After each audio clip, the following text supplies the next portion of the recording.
স্বাগত জানাচ্ছি যমুনা টেলিভিশনের নিয়মিত আয়োজন প্রবাসী বাংলাদেশে বিশ্বের বিভিন্ন প্রান্তে থাকা প্রবাসীদের খবরাখবর নিয়ে আপনাদের সাথে আছি দেবাশিস রঞ্জন সরকার।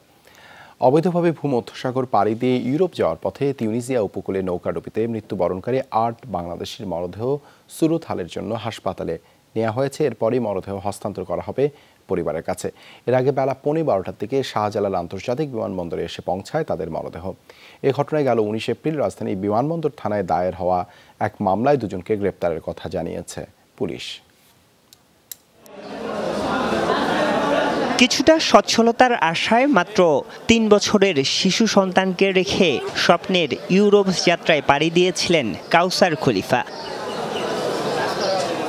লিবিয়া তিউনিসিয়া হয়ে সমুদ্রপথের এই অনিশ্চিত যাত্রা কাউসারের স্ত্রী নাজমা বেগমের কাছে ধরা দেয় কফিনবন্দি দুঃস্বপ্ন হয়ে। আমার মেয়েদের নিয়ে আমি কি করবো? এই মনে করেন ইচ্ছে করে মারা হয়েছে, টাকা মনে করেন সুদে করে দিয়েছে। গত 15 তারিখে আমি উঠাইতেছি, আজকে তার লাশটা নিতে হয়েছে। সকালে লিবিয়া থেকে সৌদি এয়ারলাইন্সের SBS 808 ফ্লাইটে করে দেশে এসে পৌঁছে কফিনবন্দি ৮ বাংলাদেশির মরদেহ। পরিবারের কাছে হস্তান্তরের আগে সুরত হালের কথা জানায় পুলিশ। এতেই বিপত্তি বাঁধেন স্বজনরা। যদি এই লাশ পোস্টমর্টমে নেয় আমরা ওইখানে মরব। প্রায় 2 ঘন্টা পর স্বজনদের বুঝিয়ে সুরত হালের জন্য ঢাকা মেডিকেলে নেওয়া হয় মরদেহগুলো। সেখান থেকে যদি পোস্টমর্টেম অথবা ডেথ অফ কজ কোনো মেডিকেল অফিসার অথবা চিকিৎসক যদি সেটি দিয়ে পাঠাতেন তাহলে আমাদের জন্য এটি খুব সহজ হয়ে যেত। আমরা খুব দ্রুততার সাথেই আমরা এই স্বজনদের কাছে তাদের লাশটি ফেরত দিতে পারতাম। নিহত 8 জনের মধ্যে 5 জন মাদারীপুর এবং 3 জন গোপালগঞ্জের। স্বজনদের দাবি 15 থেকে 25 লাখ টাকার বিনিময়ে রহিম, মোশাররফ, মোস্তফা নামের 3 দালালের মাধ্যমে ভারত, দুবাই হয়ে প্রথমে লিবিয়া, সেখান থেকে যাত্রা করেন ইতালির পথে।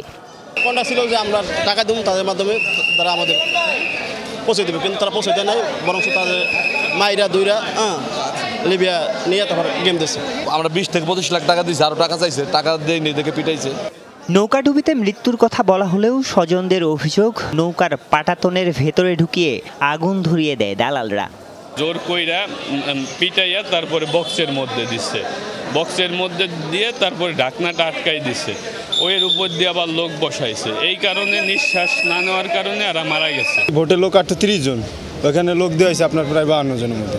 তো ওই বাড়তি যে লোকগুলো নিচের মাসলে ভরছে, এই জন্য ওই নিচের লোক অক্সিজেন ফেল করে মারা গেছে। আমরা এই যারা এই কাজগুলো করছে ফাইন্ড আউট করে বিচার চাই আমরা। এভাবে দালাল ও মানব পাচারকারীদের প্ররোচনায় মৃত্যু ঝুঁকি নিয়ে অবৈধভাবে লিবিয়া থেকে ইউরোপ যাওয়ার চেষ্টা থেকে বিরত থাকার অনুরোধ জানিয়েছেন দেশটিতে নিযুক্ত বাংলাদেশের রাষ্ট্রদূত মেজর জেনারেল আবুল হাসনাত মোহাম্মদ খায়রুল বাশার। সবার কাছে অনুরোধ করব, এই রকম ধরনের জীবনের ঝুঁকি নিয়ে কেউ যেন ভূমধ্যসাগর পার হয়ে ইতালির উদ্দেশ্যে রওনা না হয়। যারা এর পিছনে রয়েছে মানব পাচারকারী এবং দালাল চক্র, তাদের বিরুদ্ধে আপনারা ব্যবস্থা গ্রহণ করবেন। গেল 15 ফেব্রুয়ারি লিবিয়ার জুয়ারা উপকূল থেকে ইউরোপ যাত্রাপথে নৌকা ডুবে এই 8 বাংলাদেশের মৃত্যু হয়। আরিফুর রহমান সবুজ, যমুনা নিউজ, ঢাকা। উপজেলা নির্বাচনের রাজনগর উপজেলার চেয়ারম্যান পদপ্রার্থী মোহাম্মদ শাহজাহান খানের পক্ষে নির্বাচনী প্রচারণা সভা অনুষ্ঠিত হয়েছে কুয়েতে। শুক্রবার কুয়েত সিটির রাজবাড়ী রেস্তোরাঁয় অনুষ্ঠিত হয় এ সভা। আয়োজন করেন দেশটিতে বসবাসরত রাজনগর উপজেলার বাসিন্দারা। অনুষ্ঠানে ভার্চুয়ালি যুক্ত ছিলেন প্রধান অতিথি মোহাম্মদ শাহজাহান খান। সভায় সভাপতিত্ব করেন আলাল আহমদ। যৌথভাবে অনুষ্ঠানটি পরিচালনা করেন জাবেদ হোসেন চৌধুরী ও আহাদ আম্বিয়া খোকন।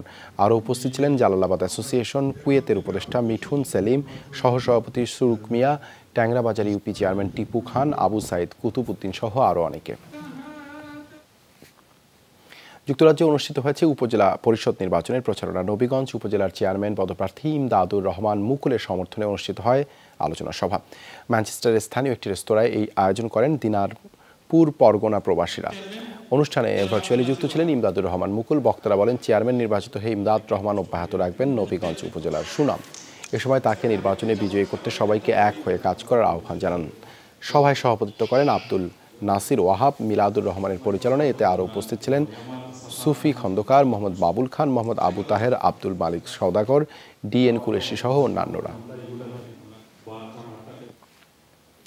যমুনা টেলিভিশনের সংবাদ প্রচারের পর প্রবাসীদের চিকিৎসা সেবা দিতে গিয়ে রীতিমতো হিমশিম খাচ্ছেন ওমানে বসবাসরত বাংলাদেশি চিকিৎসক জান্নাতুল নাইম জুই।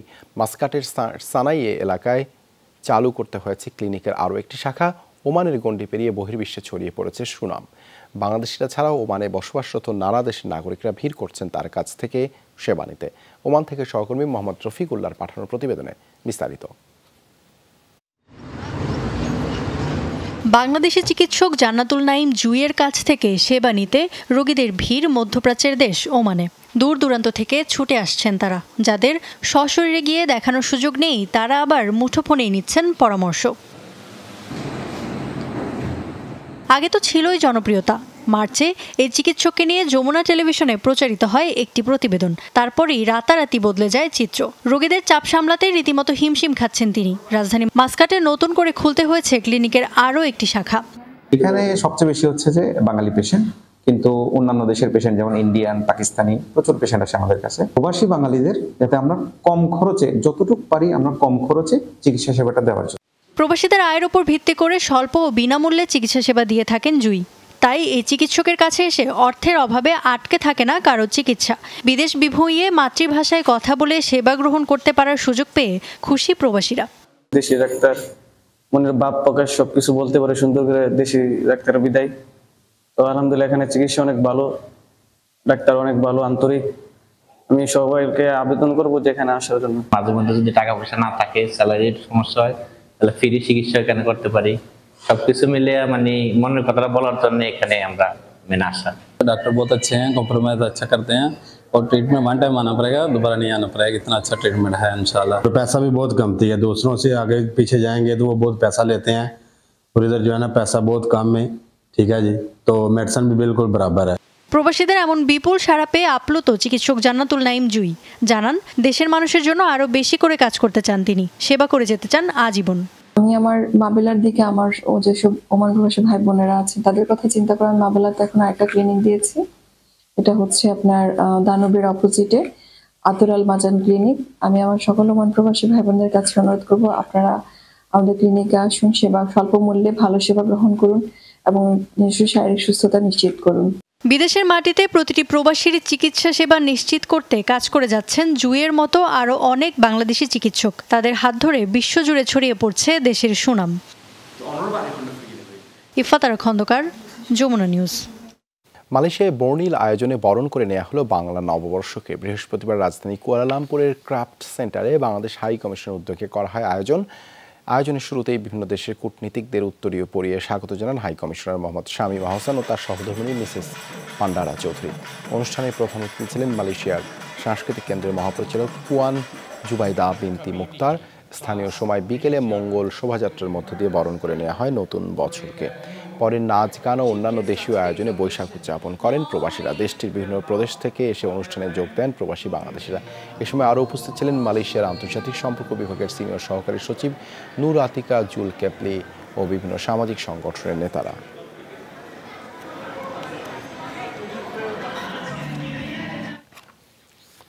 জার্মানিতে উদযাপিত হলো বৈশাখ ও ঈদ পরবর্তী পুনর্মিলনী উৎসব। বাডেন-ভুইরটেমবার্গের মানহাইমে এই আয়োজন করা হয়। নারায়ণগঞ্জ জেলা সমিতি আয়োজন করে। অনুষ্ঠানে দেশের ঐতিহ্য ও সংস্কৃতি তুলে ধরেন আমন্ত্রিত প্রবাসী শিল্পীরা। ছিল গান, নৃত্য, মডেলিং, নাটিকা, কৌতুক, আবৃত্তি সহ নানা পরিবেশনা। আয়োজনে ছিল পিঠা, পুলি, পান্তা ইলিশ সহ নানা দেশীয় খাবার। আয়োজকরা বলেন প্রবাসে বেড়ে ওঠা শিশু কিশোরদের দেশের সংস্কৃতির সাথে সখ্যতা গড়ে তুলতেই এই ধরনের আয়োজন। হাজার মাইল দূরে বাস করেও যেন শিশুরা নিজেদেরকে শিকড়কে ভুলে না যায় তা নিশ্চিত করতে চান তারা। ঝন্টু আহমেদ ও পুনম আরিফের পরিচালনায় অনুষ্ঠানে উপস্থিত ছিলেন নাসির উদ্দিন ভূঁইয়া, বজলু খান, আরিফ হোসেন, আসিফ ভূঁইয়া, টাইগার মিলন সহ অনেকে।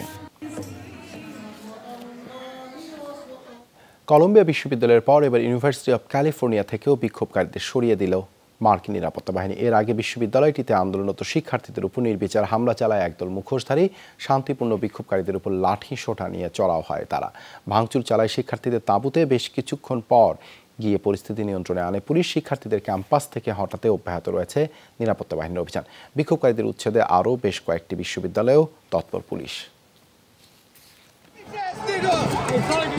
প্রশাসন ক্যাম্পাস ছাড়ার নির্দেশ দিলেও তা অমান্য করে ইসরায়েল বিরোধী অবস্থান কর্মসূচি চলছিল ইউনিভার্সিটি অফ ক্যালিফোর্নিয়ায়। পুলিশ নয়, শান্তিপূর্ণ আন্দোলনে হঠাৎ দুর্বৃত্তদের হানা। মাস্ক বা মুখোশের আড়ালে ঢাকা ছিল হামলাকারীদের মুখ। ব্যাট রড নিয়ে হামলে পড়ে দুর্বৃত্তরা, ভাঙচুর চলে তাঁবুতে, ছিঁড়ে ফেলে ফিলিস্তিনের পতাকা। এলোপাতাড়ি মারধরের শিকার হয় বিক্ষোভকারীরা, রণক্ষেত্রে পরিণত হয় পুরো এলাকা, আহত হয় বহু ছাত্রছাত্রী। আমার এক বন্ধু মাথার পেছনে বড় ধরনের আঘাত পেয়েছে। আমাদের উপর নৃশংস হামলা চালিয়েছে, অথচ সাথে আমরা কিছুই করিনি। তাঁবুর সামনে নিজেদের দাবি আদায়ে দাঁড়িয়েছিলাম। তারা এসে আমাদের ব্যাট লাঠি দিয়ে পেটাতে শুরু করে, সামনে যা পায় ছুঁড়ে মারে। উত্তপ্ত পরিস্থিতিতে ক্যাম্পাসে প্রবেশ করে পুলিশ, তবে তারাও আন্দোলনরত শিক্ষার্থীদের সরিয়ে দিতে শুরু করে তৎপরতা। এ সময় ভেতরে অবস্থানরত বিক্ষোভকারীদের প্রতি সমর্থন জানিয়ে বাইরে মিছিল নিয়ে জড়ো হয় শত শত শিক্ষার্থী। যখন মেটাল ব্যাট নিয়ে বিক্ষোভকারীদের পেটানো হলো, নিরাপত্তা বাহিনী কোনো পদক্ষেপ নেয়নি।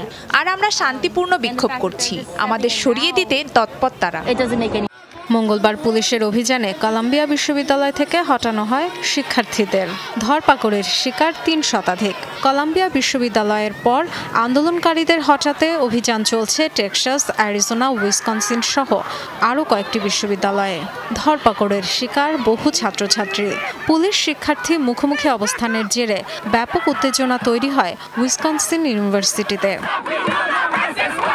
কোনো কিছুতেই অবশ্য আন্দোলন থেকে পিছু হটতে রাজি নয় যুক্তরাষ্ট্রের শিক্ষার্থীরা। এখনও নতুন নতুন বিশ্ববিদ্যালয়ে ছড়াচ্ছে প্রতিবাদের ঢেউ। গাজায় আগ্রাসন বন্ধ আর মার্কিন গবেষণা প্রকল্পে ইসরায়েলের বিনিয়োগ বাতিলে গেল 2 সপ্তাহ ধরেই নজিরবিহীন বিক্ষোভ চলছে মার্কিন বিশ্ববিদ্যালয়গুলোতে। ডরথি তাসরিন, যমুনা নিউজ। এই ছিল প্রবাসী বাংলাদেশে এতক্ষণ সাথে থাকার জন্য ধন্যবাদ সবাইকে।